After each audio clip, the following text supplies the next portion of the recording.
Hello to the ladies and to the gentlemen. Let's do an Inside My Head episode. I wanted to choose a game with a somewhat longer time control, just to make sure that I do have enough time to explain everything that's going on. And for this reason, I actually accepted a challenge from a very low, well, not very, but lower rated opponent. But once again, as it has been seen in the past, very often the bigger gap between the ratings allow me to explain ideas and plans far better than in a somewhat even match. This is the so-called Steinitz variation, which was popular at the time of Steinitz, which takes us back to around 140 years, and it's not particularly good, or not considered good at the moment, due to its passive um, appearance, and not only appearance, but it is way too passive. Most of the times a6 followed by knight f6, and then black can choose about different setups. Choose between different setups is far more normal. This time I will get a very easy d4 in, and he will have to deal with this pin one way or another. And yeah, it's just not good at all. Now, the other problem with this whole setup is that this pin, on the other hand, is not particularly threatening. And once I kick this bishop out, it will have to make a very awkward choice between taking me or going back. Now, the problem with going back is that the bishop is no longer participating on this diagonal, so it has got a very limited scope as to what it can achieve now. Now, I've got d4 here available, and the reason for that is because after b5, bishop here, and bishop takes f3, I can still take back with my queen, because then I'm going to create a mate threat, and consequently I'm not losing a pawn here. I would also have the very strong threat of bishop d5, and because if I'm a central maniac, and so should you be, by the way, if you don't see a reason to not to conquer the center, then you should, and so we go for it. Because the whole concept, and this is a very typical mindset shift that distinguishes good players from better players, or not so good players from good players, is that when a move is played with a certain intention, which it was to prevent d4, the first thing you need to do is to try to check and be very cocky about it, actually, if it really did prevent it or not. Because if it didn't, then it's a total failure. And nothing feels as bad in chess as thinking that, oh, okay, now that's actually no longer a worry, so I managed to prevent it, and then it still comes. Because your pieces are designed to prevent something, they are not doing that, then they're not doing much else either. So right now he's scratching his head, probably thinking, why can't I take a pawn here? And then he realizes that there is this very annoying mate threat down on f7, and it doesn't matter what move order he chooses, he will never be able to take this. And in fact, black really has to watch out here, because I am also threatening with bishop d5, which is a super awkward pin on that knight, and it's very difficult to defend, once again, because I diverted this bishop from this diagonal. If I hadn't inserted h3, after possible bishop d5, the bishop could drop back here, and he would be safe. Now, however, it is really trouble time for black already, because if he plays queen f6, which I was a little bit worried about, then I have bishop d5, and then if he takes my queen, I take the knight with check, and only then do I take back on the queen. And so consequently, yeah, after bishop d5 he would have been in a world of hurt. Now, however, I have time to defend my d4 pawn with the bishop e3. I'm not seeing any better moves than that, but I'm perfectly happy with that. Nothing like defending stuff with developing moves. And I'm threatening with e5, winning a piece on the spot, which I'm not sure if he sees at all.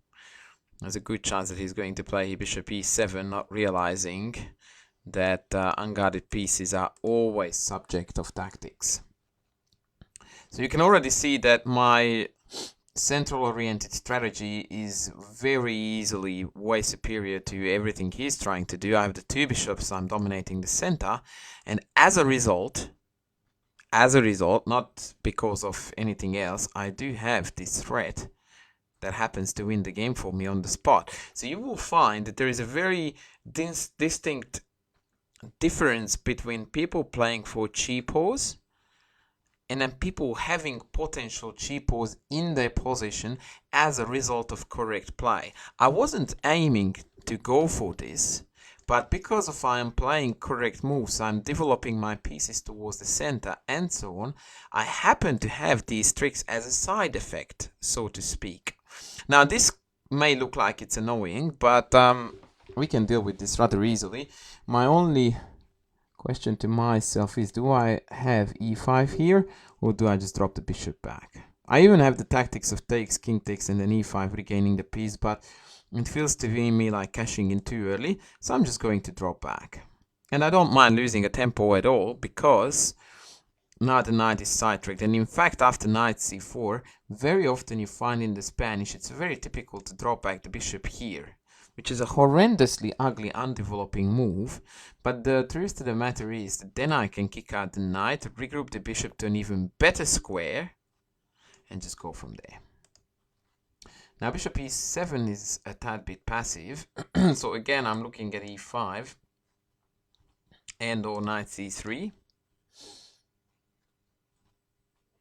And I like knight c3 a lot because that is threatening with e5, and then after that he can't jump into d5 after. So knight c3, let's say he castles, e5 takes, and this knight has got nowhere good to go. So we are going there now, and I'm going to sneeze now. Excuse me. Excusez-moi. If knight in, I will drop back. More like here. Still happy to do so. Yeah, if castles, then e5. So once again, he really needs to make sure that his center doesn't collapse, and for that reason knight c4 is really a must. And then I really don't want to swap this bishop, and I also would like to keep that pawn. Or the latter is, sorry, the latter is not that important. This pawn is neither here nor there really. Yeah. It's kind of funny because part of me is very tempted to do crazy stuff, because crazy is good. I'm thinking of castling to either side actually, and just let them take and take back with the pawn, opening up the f-file. But overall I feel like this bishop is such an asset, I will drop it back. And this is a typical move, and part of me is really sad that I'm recording it right now, because I always tell you, never ever go back. Especially not like this. Developed piece goes undeveloped. Never. But the trick now is that I'm gonna kick this knight out. It has nowhere decent to go back to, and then I will have the potential to put this bishop on the long diagonal, or on any diagonal literally, and no matter where this knight goes, it's not going to stand well. Not at all. Regardless of it's going back to a5 or b6, from a5 it can only go back to here where we already exposed it to this trick. If it goes to b6, it's totally hopeless. It can't go to d5, yeah, like I can do whatever I want. And now if I drop back to e3, which I might do after castles, I have got a fully perfect position where my bishop can come both here and here, depending on whether he bites into my center with c5 or not. So I'm just castling. I'm not going to decide which way this guy is going. And my plan now is to, well, in the long run I'm playing for e5. The only reason why I'm not doing it yet is because e5 justifies this knight's position by allowing the other knight to come in. So I want to make sure that I'm playing that breakthrough under perfect circumstances, e.g. when I'm winning something out of it.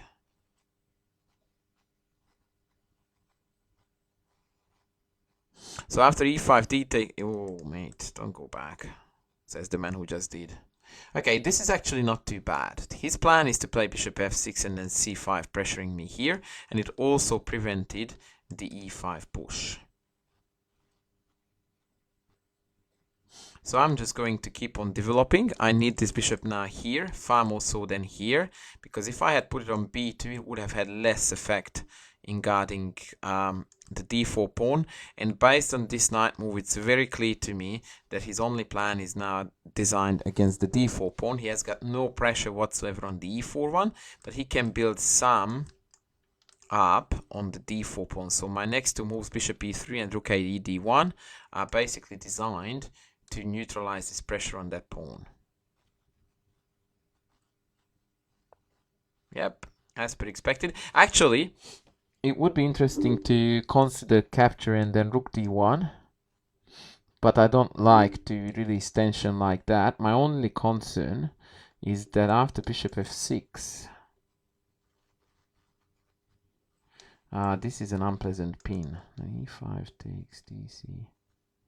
That looks really good. Okay, so the plan now is that I played rook d1, once again reinforcing this.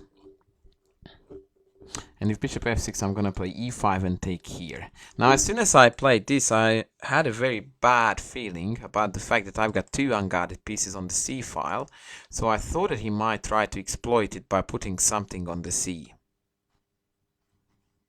So now there is a big dilemma, because now I'm not feeling comfortable with this tension. I would like to release this, predominantly because I hate the fact that all my stuff is hanging on the c file. After takes, pawn takes, I would really love to have my pawn on f4 so that I can play e5. Which is an ultimate example of wishful thinking, but let me see if I can make it work.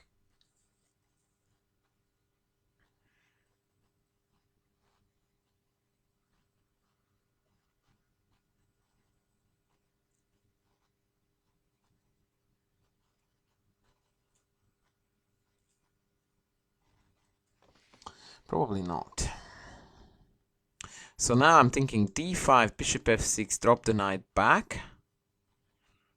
That knight is not really good looking. Even though after knight e5, queen g3, f4 is imminent, and I'm sort of pushing him back, my knight on e2 is a really badly placed piece. So I'm still thinking about other possibilities.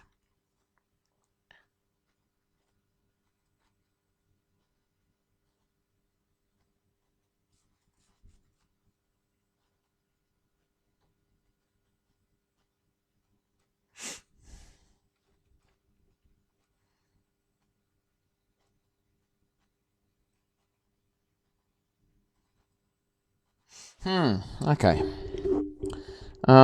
This is a big dilemma. I could take knight d5, knight takes, and then rook takes,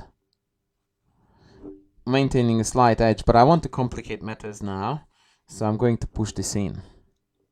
The reason why I went silent and I kept on thinking, because I was considering that after bishop f6, instead of dropping this knight back, which I'm very reluctant to do,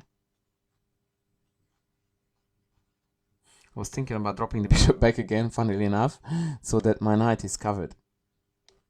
But I think actually knight drop back is better, because after bishop f6, knight back, c4 is really bad, because it allows my knight to enter the center again via d4, and these squares are very weak. So my expected moves are now bishop f6, knight e2, knight e5, queen g3, which is precisely the moment when he runs out of steam. And now my pieces will come in with f4, and then I'm thinking about regrouping the knight to probably f3 by moving the king, and the knight g1, knight f3 is one way to do it. I don't like it because it's very slow. Or, yeah, I could come via g3 once moving the queen again, but it doesn't feel right. So, yeah, bishop f6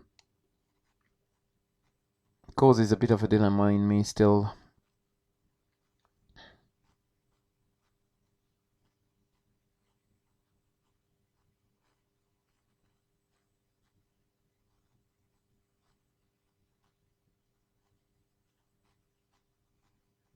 Oh, we've got this. I have got it figured, guys. No, I don't.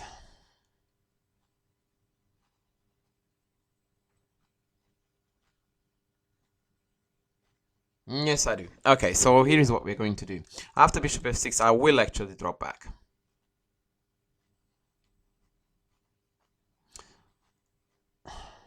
Because if c4, b4 is very strong. But now I just realized as I'm speaking that after bishop c1, he may be able to play b4, knight away, and only then c4.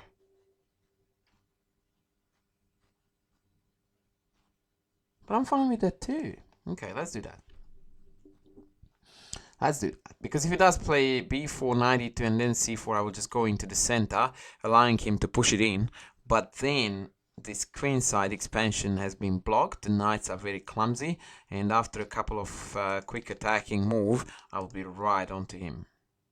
So my long-term plan: queen g3, f4, e5 pawn sack, pawn takes, and then bring the knight into e4, hitting this bishop, threatening d6, and opening up both of the diagonals onto the king, as well as the f-file, as well as having a total monster knight on e4. This is my strategic aim. That is actually quite a wise prophylactic move. So I'm following the plan, f4, e5. That's what I'm playing for. f4. And the plan is the pawn sack takes, and either knight e4 or first f5 and then knight e4. With strong attacking prospects. If c4, b4. And now he can't play a5 because that's hanging.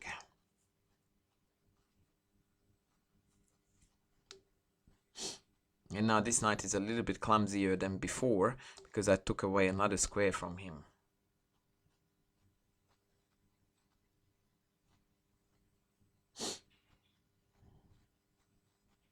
Actually, the other thing I forgot to mention is that after e5 takes, I always have d6 as well. So that's another tactics that I can use as an in-between move, and only then either retake or play e5. Sorry, f5.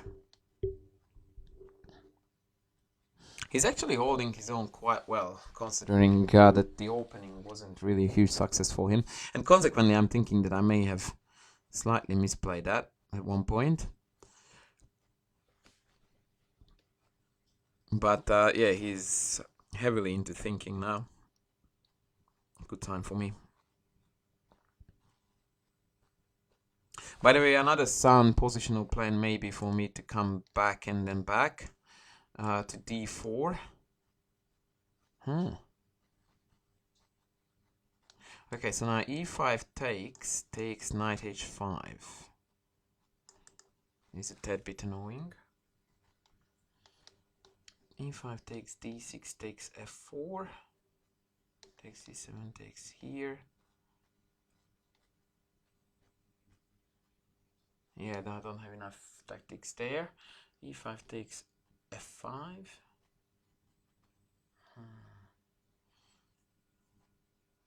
Yeah, no.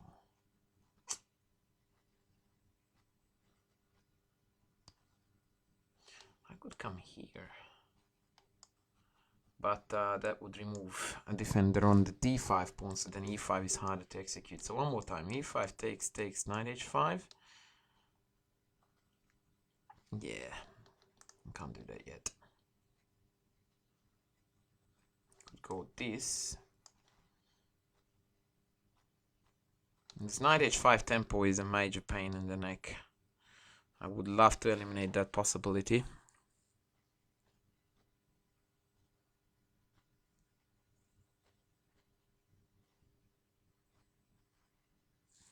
But I'm a bit reluctant to go here, because that would expose my knight.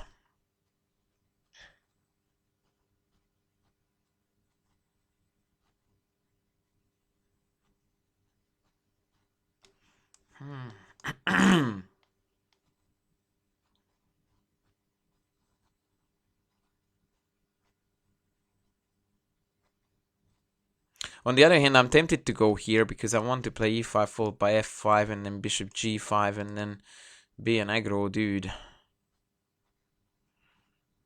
Being aggro is something I like to be.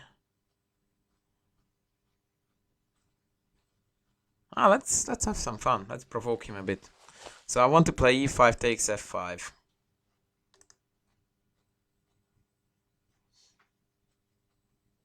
Rook f8 is best. So now we are going down the path that I wanted to go down on. Now my knight is ready to jump in. I blocked off this diagonal, and I may even be threatening with pushing this in. This is a stock standard counter sacrifice in this position, in these types of positions, but right now it doesn't make any sense because it just brought my knight into the attack, and that queen there is really not standing well. F6 feels like I'm already winning.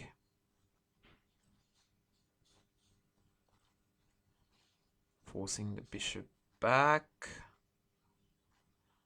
Maybe then d6. I don't seem to have an immediate finish off. Other one is g4.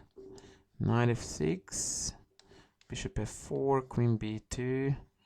That's messy. I don't like messy. Actually, I can just play here and then g4. Ta-da! Alright, we just won, boys. I knew that I had something here. So bishop has to drop back and g4 trap the knight on the edge of the board. Good game. Well played. That was actually quite a good fight for his rating. Yeah, so he had to sack, but actually that means that the queens are going to come off the board too, and yeah, that's just adding fuel to the fire. Now 97 is forced. He blundered this piece. Now he's gonna resign. Now he thinks I'm going to lose on time. I'm preventing counterplay. Yep. Alright, we are going to give him a rematch. He's a decent customer. And that way we can hopefully... don't do that. Don't play openings like this. At this level.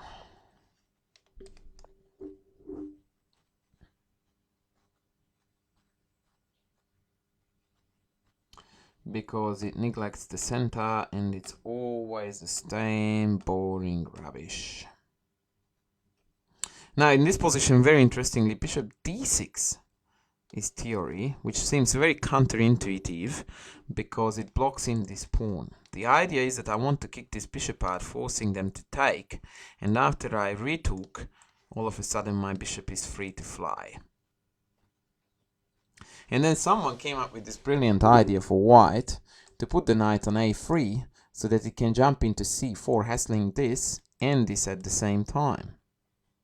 And then someone came up with the idea that if you can put your knight on the edge, then so can I. And that prevented knight c4. Okay, now we are encouraging him to take us. So now this development of this bishop has been solved. But now I really don't want this dude to put a knight on c4. So this is a typical example of being aware of what your opponent is doing. Because I don't want this guy to go there, and let's face it, this knight can go nowhere else. So I'm gonna prevent it. Not developing, but sort of does stuff for the sake of the center. And as such, I like it. Now that's a cheeky little developing move that attacks down there, trying to point out the fact that knight a3 wasn't the smartest choice. And if he had to go back, then I consider myself to be successful. Now what I'm about to do is very double-edged, because I want to invite a full-on battle. And I'm going to play c5 with the intention of putting this bishop on the longest diagonal, where it stands best. His intention is to play f4 anyway, so to have a bishop here and then aiming down there onto his king is going to be rather juicy. I'm not really worried about weakening my white squares, because I have got a white squared bishop and he doesn't. Now f4 is annoying, admittedly, because it is going to lead to swapping of the diagonal bishops, which means that I don't have my two bishops anymore. But at the same time, I have got a very active position, very mobile pieces, and I still haven't committed to castles to either side, which obviously has value in itself, because I can make up my mind later on. That looks very dubious. That's very sus. Because it softened up this pawn very unnecessarily. Correct would have been, in my opinion, take, queen takes, and then knight c3. Or if he didn't want that swap business, then knight c3 right away. d3 is very, very suspicious. I feel like he should die right here, right now. So I'm looking at these knight moves that are immediately exploiting the weakness of that dude. So knight g4, queen d2 seems to be only queen h4, h3. And I can't find a way to attack down there. It's very annoying. Huh. I need to think, folks. I need to think.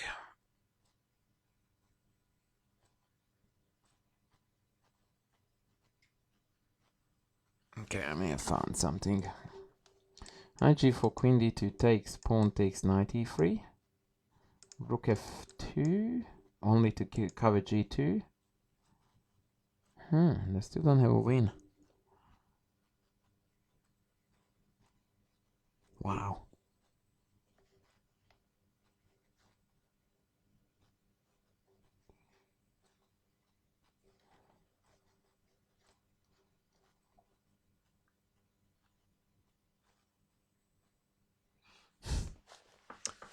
Wow.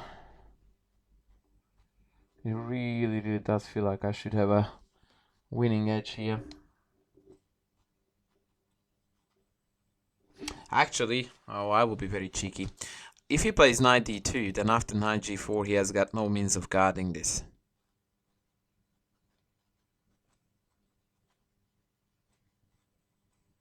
So I'm going to castle, which is a useful move,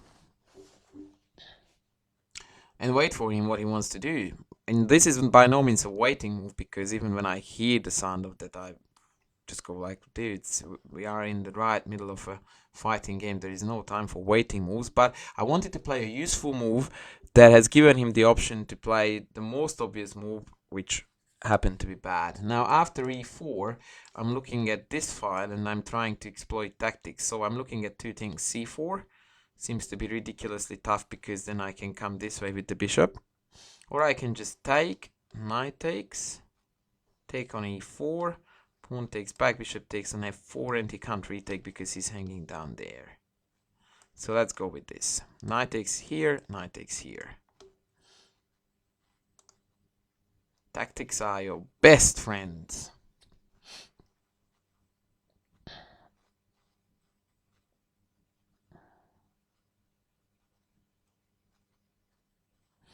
And he's thinking, he's suspecting that something is up, I guess, and he's not wrong.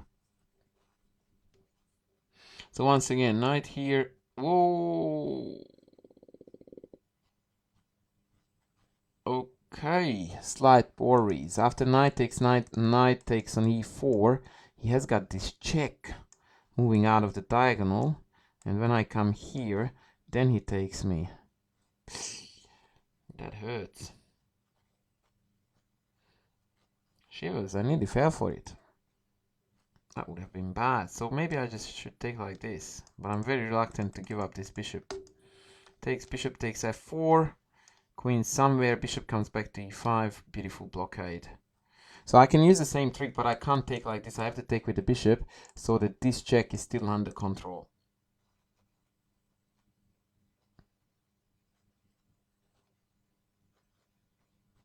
Yep, cool bananas, let's go. Once again, pawn c4 is very tempting, but I'm curious what he has against the tactics. Plus, I want to showcase tactics to you guys too. If I took here first and after rook takes I took on here, that would be bad because of bishop takes f6, pawn takes. Oh no, because rook takes, queen takes, and then if pawn takes, then I take there. Okay. So actually both possible. But I like to be fancy. So once again, if takes bishop takes f4 and the queen is hanging behind, they can't really pin this because then that's hanging. If they take here after queen takes, the rook is hanging behind as well as the f4 knight, so that's a disaster. And if they don't take me, I'll just come home. In fact, to c6 to be exact. And happy days. It's not so much the fact that I took a pawn, but that pawn was restricting the diagonal of this bishop to such an extent that that was super annoying, and now I'm murdering on that diagonal. So, yeah. And see, once again, when I said don't play this opening, the reason why I was saying that is because this guy actually knew the opening quite well, because these are the strategy that he played was totally sound. That he needed to come here, swap his bishop off, put the knight here, not the f4-3, so that he can play pawn f4, swap these off, and then have a nice position, a sound position. Problems are the following. He never had any other position in his life, with some exaggeration as white, other than this. So as soon as I do something rubbishy, or rather out of this, he wouldn't know what to do. Number two, even if when he does do this, it's not good. Like, I didn't do anything spectacular, I just put my pieces out, castled, and he literally fell apart in 2 more moves, which has little to do with his actual chess skills and far more to the fact that it's a rubbish opening, don't do this. Like, any opening that doesn't put pressure on black is already a failure for white. Because if I can do whatever I see fit and conquer the center and just put my pieces wherever I want, that means that you are not applying any pressure whatsoever. And as white, yeah, no opening should pass by without you trying to fight for some sort of advantage, which was certainly not the case here. And now his queen is hanging, he has to go somewhere, e4 pawn is hanging. So probably he will have to play queen f3, against which I have bishop e5. And I'm a pawn up. He has got an isolated pawn on e4. And I have got this beautiful dark squared bishop and lovely dark squared control e5. All of these squares are mine. And my king is totally safe. So on somewhat higher level, it is totally resignable.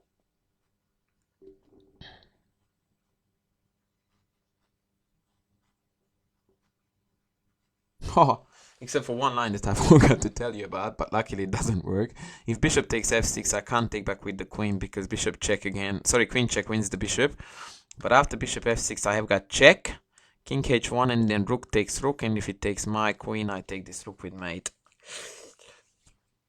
Piece of cake. Oh, actually, this might not work anyway, because after bishop takes queen check, king here takes anything, I take down there. So yeah, no worries. Too good, as in my position is too good for it to crumble.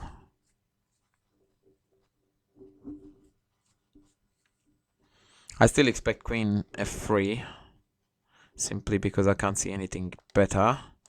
And I come back here, I will retake, or if he plays knight c3 right away. Oh, look at that tactics. I have got knight a... No, I don't. Never mind. Never mind.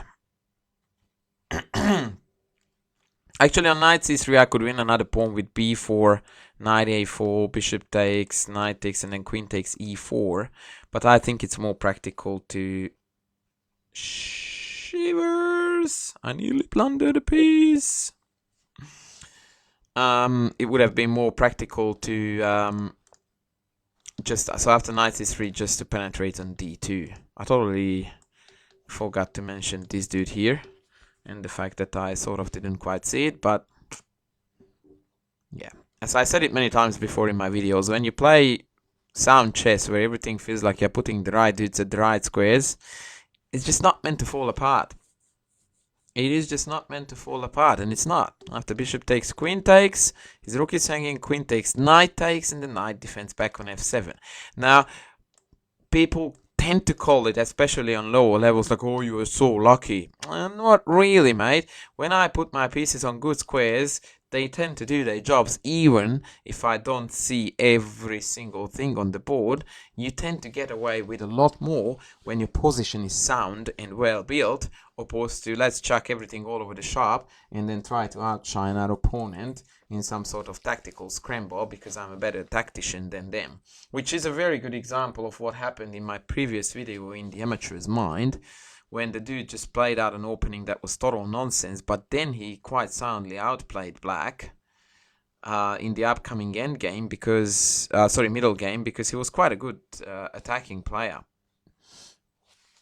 Okay, so knight e5 doesn't really worry me.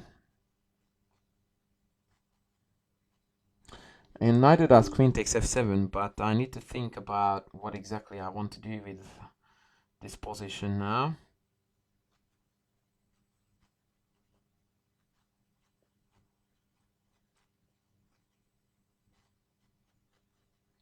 Okay, I will stir it towards something that I don't think is best here for black, but something that is very instructive. One or the other, go with whichever. I could easily play here pawn f6, allow this knight to jump in, drop back somewhere, doesn't matter where. Plenty of swaps on e5. Easy. Oh, that was asleep. I wanted to play here actually g6, forcing them to take me. Take, bishop d4 check, and then knight e5. Improving my pieces to the absolute maximum and allowing them to regain the pawn back, but at the same time improving my pieces fully. Now he's going to take me here and we are going to enter almost the same line, but after knight e5 this pawn is going to hang. So that is a bit of an issue there. So now I will have to enter the same variation with the pawn down, so I couldn't quite demonstrate the concept of what I wanted to do because of the stupid mouse slip.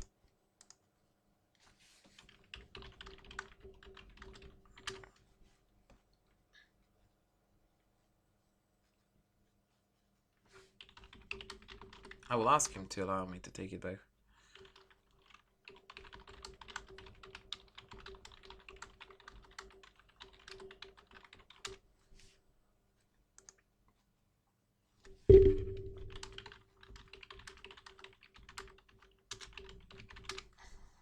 Let's see if I can negotiate my way into that endgame, because I really wanted to show you what it was all about.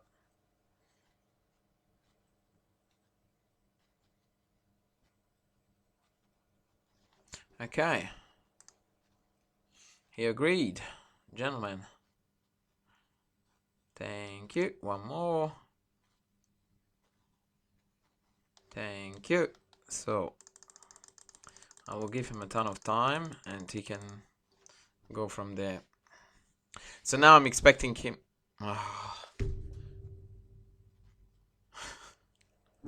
Okay, well that didn't work, did it? Yeah, okay. So I was hoping he would take me here, and then takes rook takes. Yeah, whatever. Now yeah, it's a bit awkward because contrary to what he thinks, this was actually not a good move. And after takes he's just a pawn down for nothing.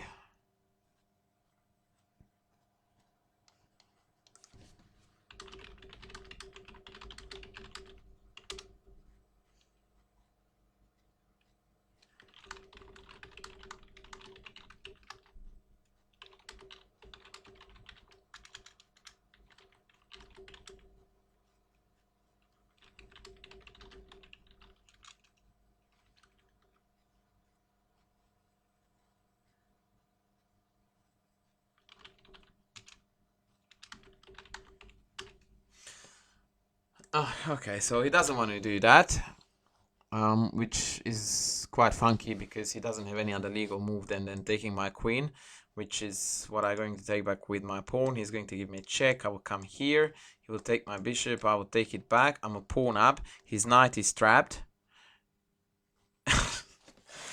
Oh god, this is cool.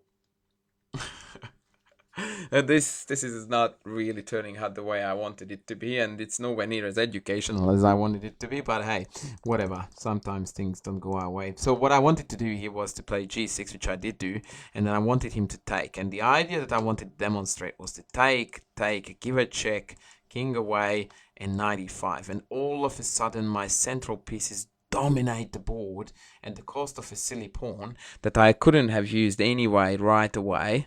It would have been such an awesome demonstration of how to reassess endgame positions, because when you enter an endgame you go like, oh yeah, I want to keep that pawn and win the endgame. Well, not necessarily. Sometimes you actually prefer far more active pieces rather than material, because the far more active pieces are restricting your opponent while you can still hunt for said more material. Actually, he can take me here, and after knight takes, he's not forced to give this silly check, so he can then go. Maybe knight e3 is best, but yeah, like why would you enter this? I don't know. We'll pre-move that.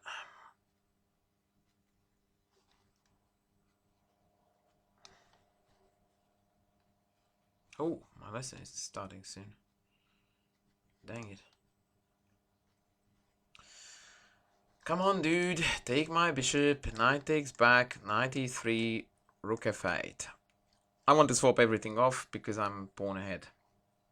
Especially the rooks. Knight endings tend to be easily winnable with material advantage. Botvinnik said that knight endings should be assessed the same way as imagine that your position, like pretend that your position is without the knights, figure out what that would be in a king and pawn ending, and if you add an extra pair of knights, it's very likely that the outcome will be the same. Which is a very interesting point of view and very true too, by the way. But the reason why it's such a valid and clever concept to say that is because it wouldn't apply to any other type of endgame. Like imagine that I had a king here, a pawn here, a king here. With knights on the board, that's potentially winnable. If we add an extra pair of rooks, it's dead draw. Like it's not even funny how draw that is. So, but with the knights, it tends to be the same outcome as in without them. Okay, so if he thinks it's good, I'm telling you now, mate, that it's not. For a lot of reasons. So the simplest way to trap this knight appears to be guarding the pawn, hitting the knight. And I don't see how he defends it, so I will go for it. But probably rook here, rook takes, knight g4 followed by rook d6 is also sufficient. But I wanted to show him that it was very, very foolish for him to think that this line was playable. And this knight is so superior. It covers many important squares on both sides, especially this one that prevents the penetration from white's end. And it just covers everything and it's not attackable. This, on the other hand, is an illusion. This knight is horrid. It really wants to be back on its own side. It's not in an outpost, easily attackable, and has nowhere to go. In fact, it's time to resign. Rook e8 followed by rook takes is inevitable. Sadly for him, the rescue group, the rescue operation is one move too late to the party.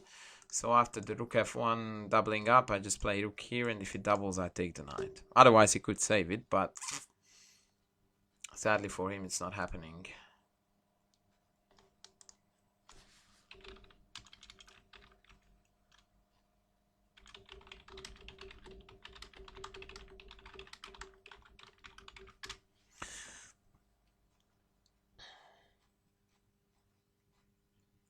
So yeah, as much as I would like to comment on the remainder, it's not gonna happen.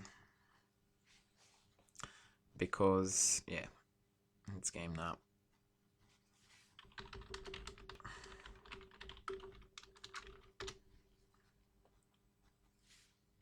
He says I resign it.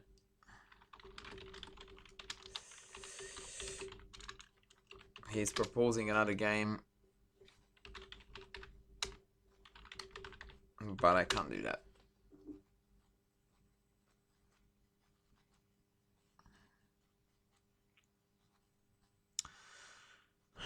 You are you? Yes, I. He's asking, you are you? Yes, I am I. So yeah, interesting game here. His last chance. Nah. Okay, this was his last chance to avoid disaster once again. So he should have taken knight takes 93, and after rook hf8, it would have been easily winnable for me.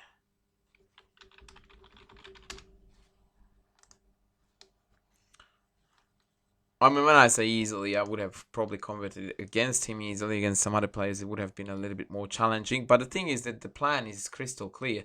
I swap off both of the rooks on the open files, otherwise I penetrate. And once the rooks are gone, I just bring up my king, push the pawn up, and bring the king into the center and exploit the weaker queen side. That would have been the way to go.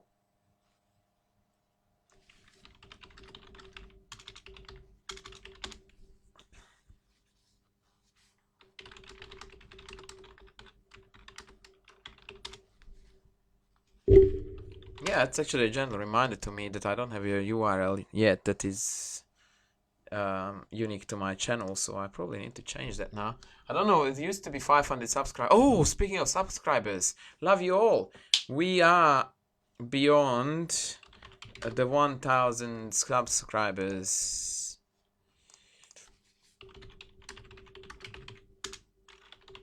And thank you very, very much. And also shout out to Mitch, my most recent donor. Sadly, his name is not appearing on the bottom because there are donors who donated more. So maybe I need to write it in a smaller font so more of you can fit on the line in the bottom. But thank you very much. I really do appreciate all your donations and all the subs. And actually our views are now sort of steering towards the consistently above 1K, which is very good, and it keeps me going and keeps me happy.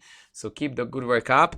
Now I have to go because my lesson is about to kick in, so I don't really have an opportunity. Just very, very quickly, I really want to show you this because I was really fascinated by this idea.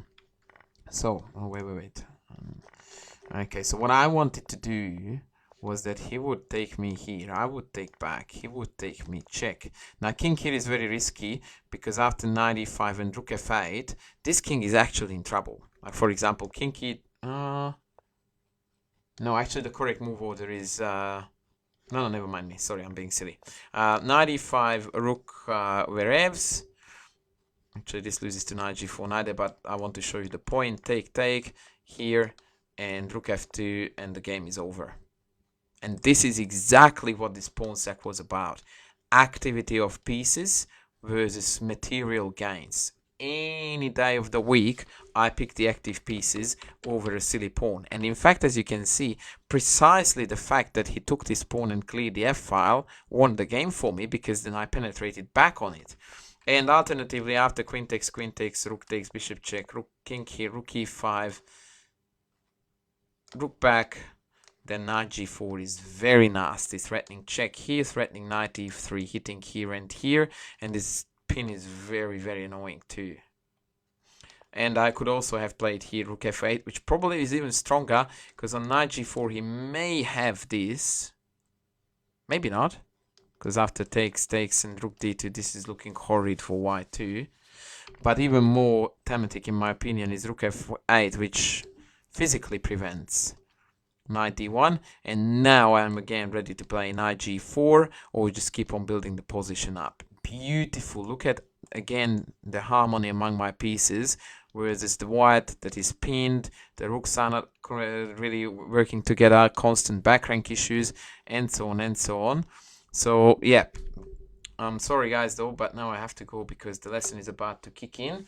I hope that you learned something from these videos too. I will be back with more soon. Please keep up the good work, keep up the subs, keep up everything that's happening at the moment, because the channel seems to be on the rise. Thanks a lot. Bye.